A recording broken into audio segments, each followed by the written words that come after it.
Welcome to the Inspired Riding Show.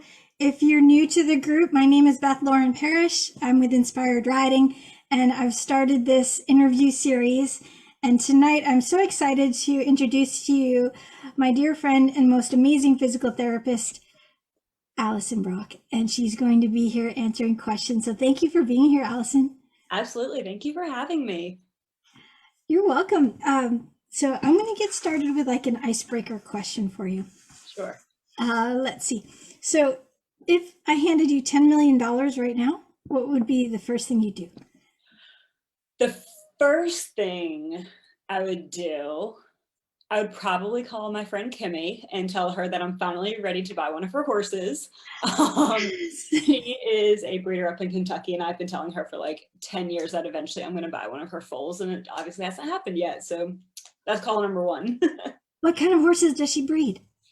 She breeds for the hunter jumpers in the US. So it was bringing a lot of their sport horses over from Europe and integrating them into the hunter jumper over here. I love that. That's fantastic. I think you've sent me videos of them. I have, Yeah. definitely. I think that would be a good call. Yes. So cool. So tell me about how you started riding and what your experience was like. Yeah, so definitely non-traditional. I lived in a small town down in South Georgia, and we had like the girl who usually like babysat my sister and I had horses, and I was always like, she was my idol. I was like, she is great. When I grow up, I want to be just like her. And she had a couple horses, and so after months and months, I finally convinced her to let me come out to her farm, and it just took off from there. She taught me kind of the basics and linked me with a local trainer, and yeah, just escalated year after year. And then you also rode for your college, right? I did. So in high school, I was kind of riding, I did the hunter jumpers around the Virginia circuit, and then got recruited to the University of Georgia and was a member of their team for 5 years. And yeah, we won a couple national championships while I was there, had some really amazing riders on that team. That's phenomenal. I love it. It was And great. It was a wild experience. I would not trade that for the world. I'll bet. So that brings me to did you have a heart horse? And can you tell me if you did, what was special about them? Yeah, so my heart horse was Calvin. Show name was trademark. I had him throughout the years I was in Virginia. Um, he was my heart horse mostly because I don't think I'd ever met anybody or anything that was as stubborn as I was, and learned a lot from him. So we were definitely just connected. We had a lot of the same energies, a lot of the same like fears and approaches to challenges, and just got through a lot together. It was a really interesting time that we spent together, and he was the best partner to go through it with. That's beautiful. What type of fears did he have? So he, unlike myself, when he was younger, he was at a farm and suffered a lot of like physical abuse. Like there are crazy Mm, stories about the guy that had him on his farm. And so just a lot of like trusting people, which is one thing that we share in common for right. very different reasons. But just overall like trusting people or like new surroundings and things like that, Yeah. that I actually started to identify in myself by working with him. That's so interesting. And so you guys were able to help each other, huh? Definitely. I love that. Oh, so cool. So now coming back to your career, do you have any life goals? And if so, how have horses influenced them? Sure. So, wildest dream, life goals. I would love to integrate my two passions. So, like Beth mentioned, I'm a physical therapist. I've been practicing for 7, 8 years now, which is crazy. And I would love to enter the realm of either canine or equine physical therapy as well. Nice. Big dream would be some combination of like just traveling the circuit and being able to offer services to both the horses and riders. I'm sure, as Ooh, I most of love you that. can identify with, horse people take care of their horses way before we take care of themselves ourselves. So Yeah. being able to kind of accommodate both and not take away barn time, I think would be really special. Oh, that would be phenomenal.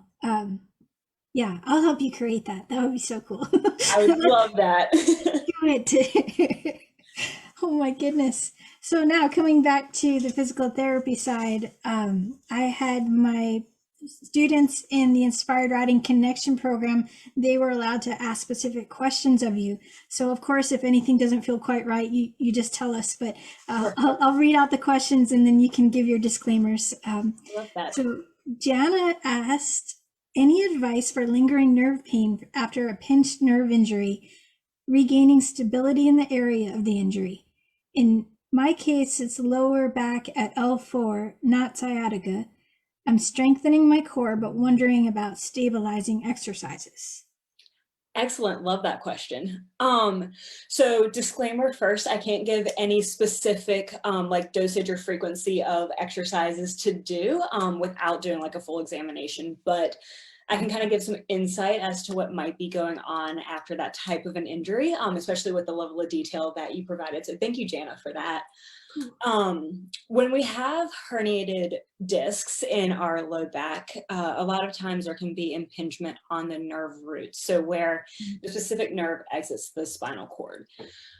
So specific to core stabilization, a lot of people immediately think things like sit-ups or crunches or a lot of movement-based exercises, but we can get back to also stabilizing in more what's called isometric. So using the muscles without changing the length of the muscles. So things like dead bugs without moving. You can do different variations of planks, and plank modifications might be useful to look into. But first and foremost, I would advise to reach out to healthcare providers in your area. I don't know specifically where you live, but I've got a pretty wide network in the States, so I might be able to help with some of He's that. in Pennsylvania, so. In Pennsylvania. Yeah. Mm-hmm. We can definitely connect. I'll connect with Beth and see what area you're in and see if I can plug you in with somebody up there. Awesome. Thank you. That's cool. And she and I have actually been doing the 30-day yoga challenge from Yoga with Adrian, and there have been a lot of planks in that one. A lot of downward dogs and stuff, and a bunch of different core things. And we were doing it on Zoom every morning, so it was good to have that accountability for each other. And Melody joined us too. She's going to be interviewed tomorrow, so we kind of had this nice little group going, doing those sort of things. So I'm glad you said planks. So that's good. So she's on the right track. Absolutely. And you mentioned downward dogs also. So creating some length and extensibility through the posterior chain, so hamstrings, calves, things like that, is incorporated with that posture. And that can also take some pressure off the back by improving the tissue extensibility through there. So all of those things that you just mentioned sound great. Oh, good. I'm so glad. I'm just going to see if there's any comments here real quick. And Sure. we have a little bit of a delay. Okay, we're good. All right. Thank you so much for this. This is fun. Let's see. Okay, so Gemma actually does want to know about sciatica for her. It flares up if she's only riding sporadically or when she gets back to regular riding after time off. Also, anything to help with shoulder, neck tension, and dropping the shoulders. I probably have osteoarthritis there, but not officially diagnosed, is what you're. Excellent. I'll start at the neck and shoulders and kind of work my way down the other things that you mentioned. So yeah, in terms of osteoarthritis, it is a very common diagnosis. Most anybody that you x-ray over the age of 15 is going to have some sort of arthritic changes. Some people it's painful and some people it's not. But the good part of that means that if you do the right things for strengthening, stabilization, maintaining length through those muscles, it doesn't have to be uncomfortable or painful. So specifically to maintaining relaxation through our shoulders, you can actually improve that. And it sounds very counterintuitive, but by strengthening through the shoulder muscles. So as you strengthen the shoulder muscles and then the muscles that surround your shoulder blade, that strength actually creates relaxation. So a lot of times people think of tight muscles being too strong and that's why they're getting tight. But our bodies are really fascinating. Your brain's always looking for feedback. And in this area, it's more of like a physical feedback, right? So when our muscles are a little bit weak, your brain's saying, hey, you're not supporting me enough, so it's going to stiffen that muscle up. Yeah. So if you can strengthen that muscle and work on ways to like carry heavy things to where you have to be supported, you'll actually feel the muscles relax out the more consistently you do that. So again, very counterintuitive, but try not to do things like hanging on your neck, big long stretches, but more active mobility and strengthening can often help with that. Nice. What about like when I do my pull downs? Is that something that Yeah, so would help? pull downs won't specifically help like this area. So you've got, I'm not going to get too scientific with it because there's tons of muscles and I will talk about them all day long. But the muscles that are elevating your shoulder blades, not necessarily, but it does strengthen around like serratus, rhomboids, and other muscles that'll help posturally, which Right. can support your neck as well. Okay. Cool. So I'm sort of on the right track. That's good. Absolutely. Sweet. Oh, and then, sorry, I forgot the other That's okay. question. I threw you off. So now, so then we're talking about sciatica. Yes. It's a big one for riders. So, yeah. Absolutely. So this is going to be another one of those that it's hard to really define. Sciatica is one of those terms that a lot of different things kind of get thrown into the sciatica bucket. So it depends on what the specific symptoms are. Traditionally, people with sciatica feel a pain like right in the center of their glute that shoots straight down their leg to just above the knee. If it's crossing the knee or if it's kind of going in a candy cane type pattern, you're going to need a little bit different types of exercises. But the ones that would cross over to like sciatica, what we call lumbar radiculopathy, which just means you feel different symptoms down your legs more than right in your back, are going to be things that are going to strengthen the outside of our hips. So riders, we've got really strong legs. We've got really dominant inner thighs. So our glutes don't work as hard as they should sometimes, right? So things like clamshells, monster walks. Beth, I can send you some pictures of those. Those sound familiar. You might have pictures of those still. Things that are going to strengthen the outside and back portion of your hip muscles a lot of times can help relieve the that sciatic tension.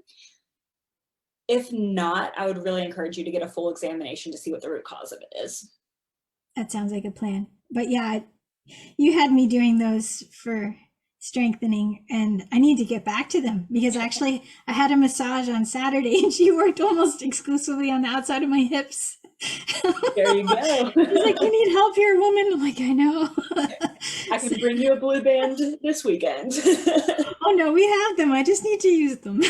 So, love it. Yes. Oh my gosh. Yeah, thank you for that. That's awesome. And thank you for the reminders too. Sure.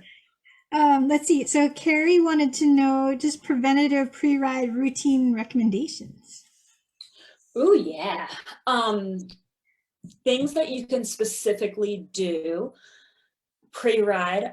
So if you have a mounting block at your barn or where you're riding out of, one thing that I love to do is hip swings. So like standing on the bottom step of the mounting block and letting your hips swing side to side and just kind of letting the energy take you, not trying to guard the movement, can be a great hip opener exercise. And then you can do the same thing front to back. Again, you're going to get a nice active mobility through hamstrings and through hip flexors when you do the front to back, and through adductors, so inner thighs, and abductors, outside portion of your hip when you do the side to side ones. That's always a favorite. Cool. I also love to do like up against a wall, so easy to do like in a stall. But if you're completely up against the wall, try to get elbows and hands back to the wall and slide your hands up as far as you can. It's a great thoracic opener.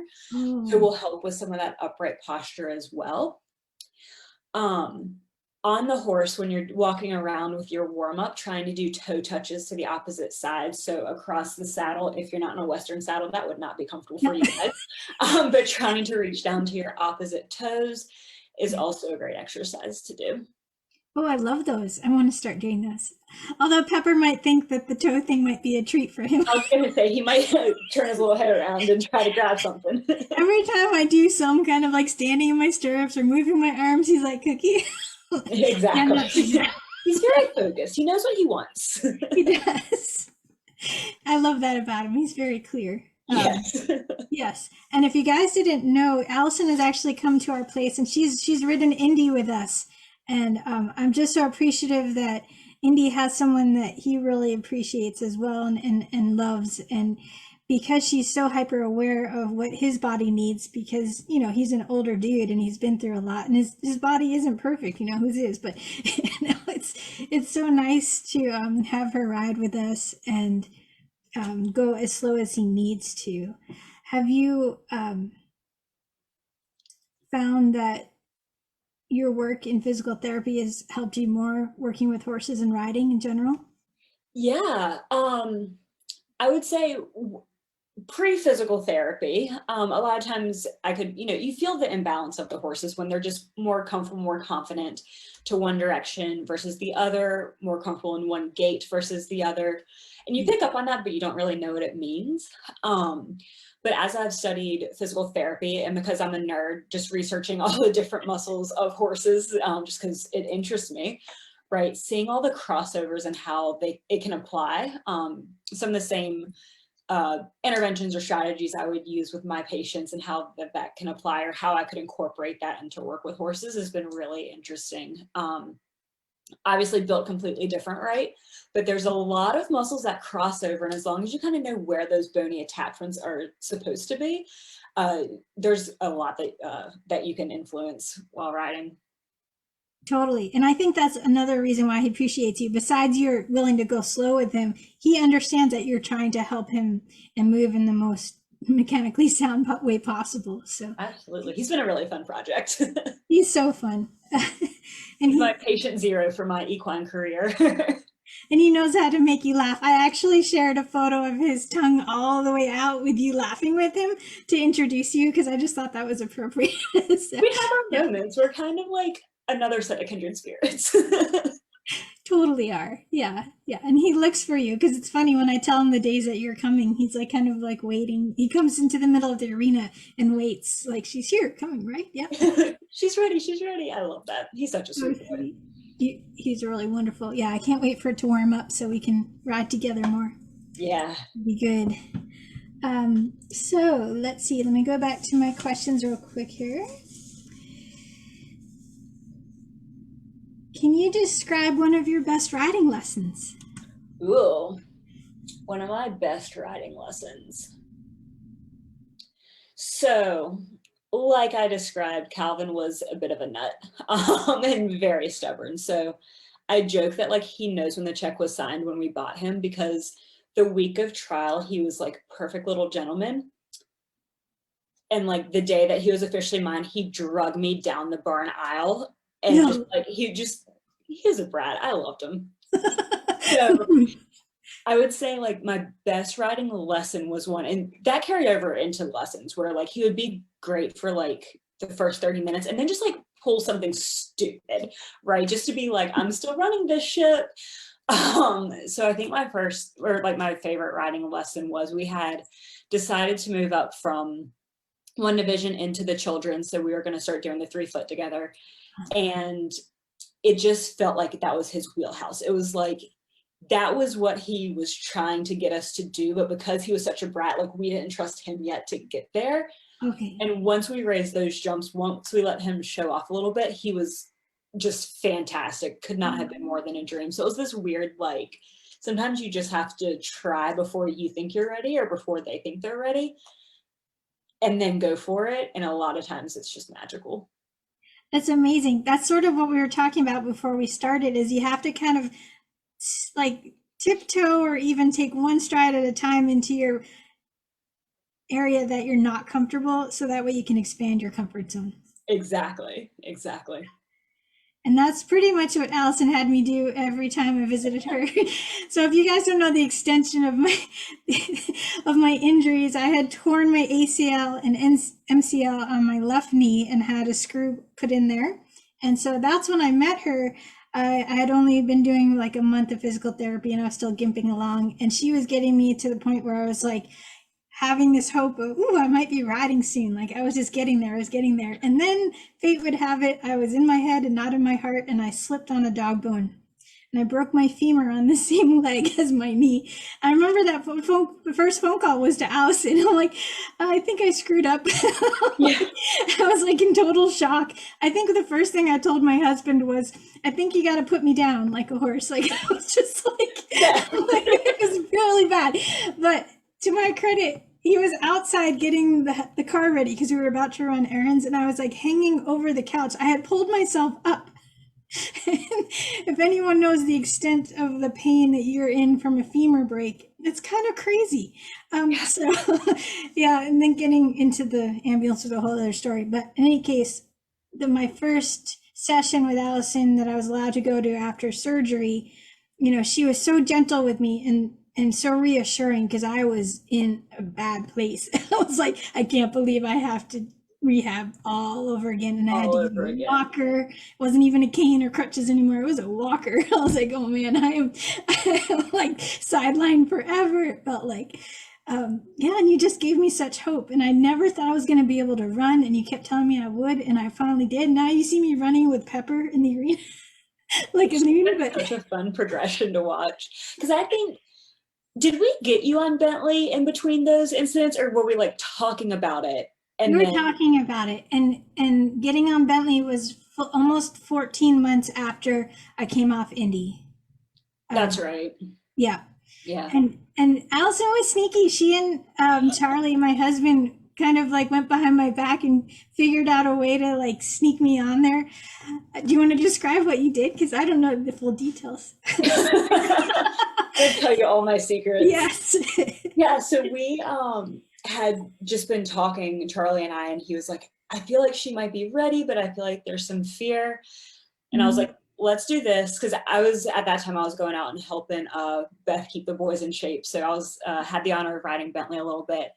And I told him, I was like, we'll do this. We'll get on him. We'll just see how Bentley's doing for the day. And if he seems like he's in a good place, go grab her helmet. And we'll just see what her reaction is when she realizes her helmet is near the arena. And we'll go from there. And Bentley was perfect. I don't think he could have been any better. So Charlie went, grabbed your helmet, and just handed it to you. And the look on your face was so priceless, because it was this, why do you have this? And what am I supposed to do with this? And I just walked over to you. I was like, come on, you're getting on. Let's do this. Today's the you're day. like adjusting the stirrups. I was like, it's happening.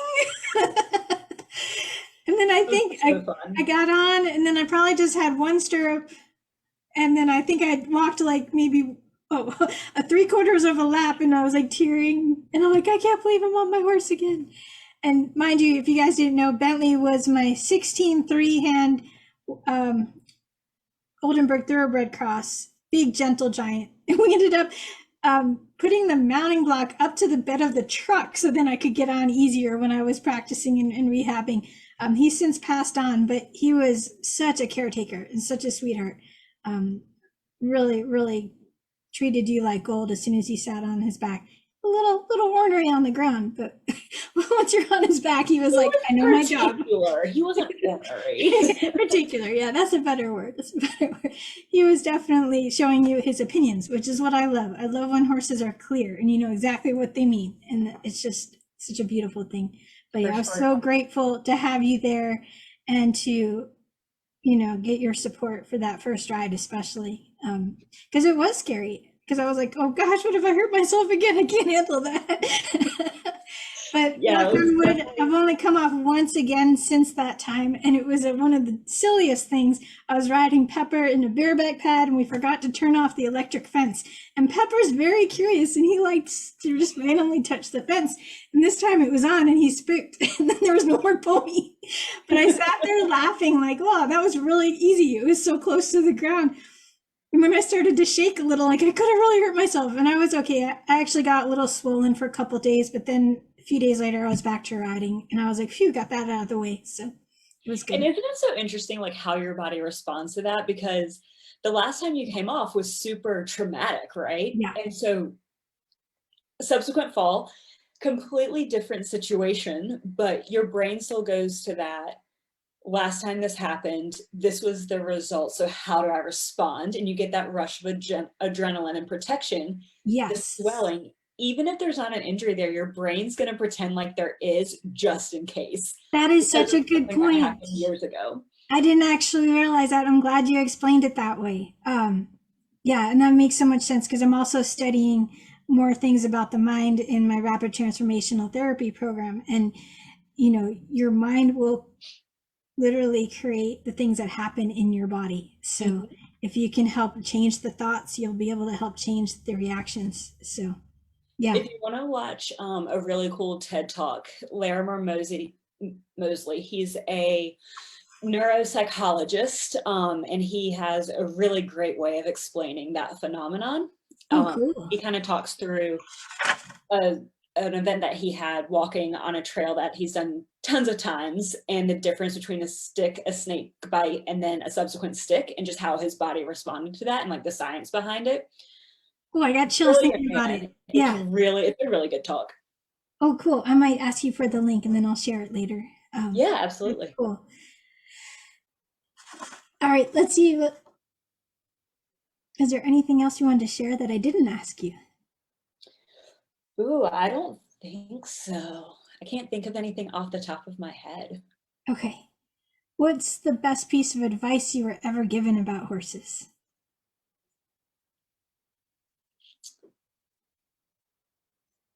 I would say just like all encompassing that it's worth it. Just like everything about them makes it worth it. The amount that we can learn from them, the amount that we can share with them, just every experience that you have the ability to go through with a horse by your side is unmatchable. And I think that's hard to conceptualize a lot of times, and it's hard to believe when you first hear it.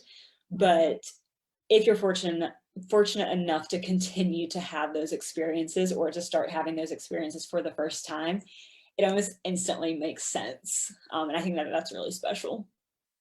Absolutely. And I'm so glad that horses brought us together because I know. I don't know if you guys knew, the way I found Allison, I literally Googled equestrian physical therapist, and she was the only one that showed up. I was like, it was destiny. It still baffles me, but I'm so glad that happened. Because I guess you had your information about being on your college team, equestrian team. So That makes sense. Yep. yeah. So I was grateful and ended up driving like an hour and a half, but it was worth it. So because I knew you'd know exactly what I needed. So I tried my best. it was awesome. And then we became friends, so that was even better. So. I know. Okay, last question of the evening. Sure. Okay, if you could have a billboard and write anything on it for the horse world to see, what would it be? Oh, a billboard for the horse world. I feel like this could go in so many different directions. I feel like it could just be like trying to think.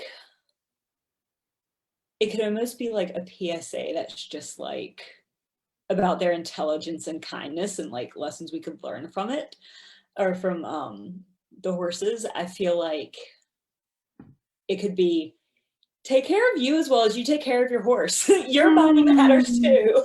yes, yes, preach it. I love Those are it. my first two like initial thoughts. I love it. Take care of yourself as much as you take care of your horse. I've also mentioned things like if you're not sure what to do, just imagine you're your most favorite horse. How would you treat yourself? I love that. Thank you. Yeah. That's a really good perspective, actually. Thank you. I like to think of different things. Yes. Just a You do little, that very well. Hence inspired riding. What are we inspired to do today? This was awesome. Thank you so much, Allison. Thank you so much for having me, and thank you for everyone that wrote in questions. I wish I could be more specific and go into more detail, but yeah, I hope that was helpful. Absolutely. And I love those ideas of those stretches. I want to try those too, especially the wall one. I need to do that. Yeah, Yeah. it's a great Yeah. one, and it's wildly more challenging than it sounds like it should be. I'm already feeling the thought of it. Yeah. I can hear Pepper going, yes, you need Do that. that. So funny. So cool. All right. Well, thank you again so much for being here. And I'm Absolutely. going to sign us off of the group. You guys, thank you for being here. And if you need a good physical therapist and you're in the Georgia area, we'll give you her information of how to look up the company that you're working for. Is it PT Solutions? Yes. Yes. And if you guys need more information about inspired riding, you can always go to inspiredriding.com. And remember to lead with kindness for yourself and for your horse. May the horse be with you always. Thank you.